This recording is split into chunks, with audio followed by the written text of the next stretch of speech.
closer to the center of this forest I get, the more different it feels from the one I entered.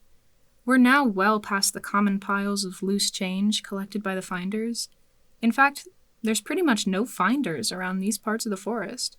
This area of the forest appears to have been completely taken over by the keepers, and they are definitely territorial about it. Anything here appears to have been lost for ages. It's just ruins at this point. It's hard to imagine any of these objects being found.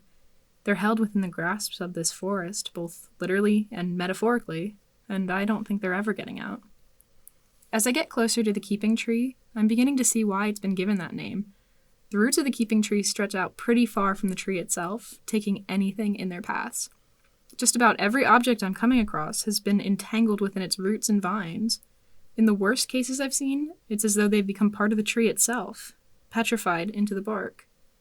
It's not even just the lost objects either. The keeping tree seems to have a pretty big impact on the forest around it.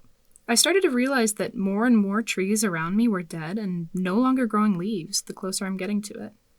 I haven't reached its base yet, but I've absolutely started to feel its looming presence. I continue to find more interesting aspects to the keepers as I reach their home at the keeping tree. Nowhere has this been more true to me as I reach the tree's base.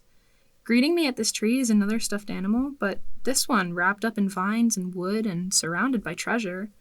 The sight itself is something special, but I've come to find that there's much more to it. Learning the betrayal that these keepers feel, losing the hope that they'll ever be found or even searched for, you have to wonder what keeps them going. Unfortunately for some, there's not much else. The anger can only push them so far. For those keepers, it seems like the tree acts as a final resting place for them. As though cicada shells, the keeping tree is decorated with various wrapped-up stuffed animals. Once finders, then keepers, and now shells of hope. The one pictured is apparently the first to make this tree its home, and now the other keepers look to it as a memorial that they honor. While much of their takings are placed into their stash in the keeping tree, many seem to drop off the treasures they come across here, at the site of the lost keeper. I'm still on the lookout for the keeper that possibly took my key, but I don't feel as much anger or fear for those creatures anymore. They're just doing what they feel. Keys! That's the one, right there. So, where does he... Oh no. Oh no.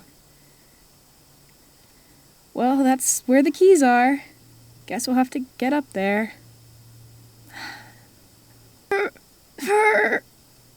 Are you recording? Give me that. Whoa. Mine better be in here. Just want to be clear after yesterday's video, yes, I am fine. The vine just wrapped around my arm, but I was able to yank away. Unfortunately, this little bit of it won't seem to fall off. Well, I guess I have a bracelet now. A bracelet and a portable charger. That's all I have to show. There's not a lot left to search either.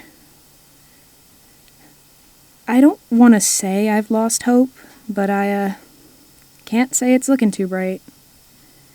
Yeah, it's fine. Thank you. Alright, yeah, we can head there now.